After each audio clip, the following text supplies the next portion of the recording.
Janasena BJP పార్టీలు కలిపి NDA కూటమిగా ఏర్పాటైన తర్వాత రాష్ట్రంలో ఎన్డీఏ ప్రభుత్వం ఏర్పాటు చేసుకున్న తర్వాత 100 రోజులు పూర్తి చేసుకున్న సందర్భంగా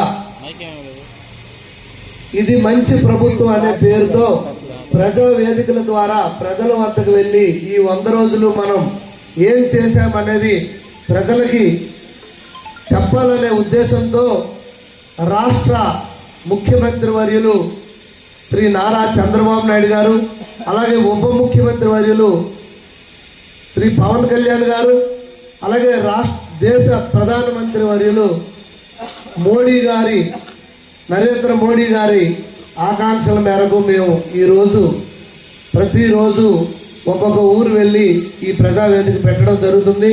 ఈ సందర్భంగా ఈ ప్రజావేదికకి ముఖ్య అతిథులుగా విచ్చేసినటువంటి రాష్ట్ర బీజేపీ అధికార ప్రతినిధి అయినటువంటి పూడి తిరుపతిరావు గారికి, అలాగే బీజేపీ జిల్లా అధ్యక్షులైనటువంటి ఉమామహేశ్వరరావు గారికి, తెలుగుదేశం పార్టీ పట్టణ అధ్యక్షులు మాదారు వెంకటేష్ గారికి, డివిజన్ ఇన్ఛార్జ్ రమణ మాదిక్ గారికి, రాష్ట్ర మాజీ అభినందనలు తెలియజేసుకుంటూ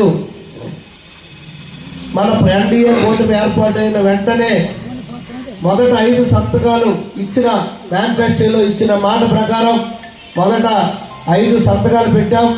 గత ప్రభుత్వం 5 సంవత్సరాలు మెగా డిఎస్ ఇస్తానని చెప్పి దగా చేసిన సందర్భంగా మనం మెగా డిఎస్ ఇచ్చి 16,437 మంది టీచర్ పోస్టుల కోసం మెగా డిఎస్ ఇచ్చి మనం మాట నిలబెట్టుకున్నాం. ఈ 100 రోజుల లోపలే నోటిఫికేషన్ కూడా ఇచ్చేయడం జరిగింది. అలాగే 14-19లో అన్నా క్యాంటీన్లు పెట్టి ప్రతి పేదవాడికి 5 రూపాయలు అన్నం పెట్టి 3 కోట్ల 15 రూపాయలకే పొట్ట నింపినటువంటి అన్న క్యాంటీన్ పథకాన్ని గత ప్రభుత్వం రద్దు చేసి పేదవాడి పొట్టను కొట్టిన సందర్భంగా మళ్ళీ ఆ పథకం పునరుద్ధరణ చేసి ఈరోజు 100 క్యాంటీన్లు మొదట ప్రారంభించారు. మొన్న 75 క్యాంటీన్లు 2 రోజుల కిందట ప్రారంభించారు. మొదట 100లోనే మన శ్రీకాకుళం పట్టణంకి 2 క్యాంటీన్లు ఇచ్చి మా పేదవాడి ఆకలి తీర్చే విధంగా మనం ఈ 100 రోజుల లోపలే చేసుకోగలిగామని కూడా నేను ఈ సందర్భంగా మీకు తెలియజేస్తున్నాను.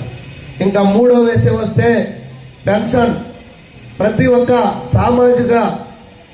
సామాజికంగా వెనుకబడిన వారికి పెన్షన్ ఇవ్వాలనే ఉద్దేశంతో సామాజిక పెన్షన్లు ఆ రోజు మొదట 100 రోజుల్లో 1924లో వచ్చిన ప్రభుత్వం మొదటి 100 రోజుల్లో 250 రూపాయలు పెంచితే హామీ ఇచ్చారు.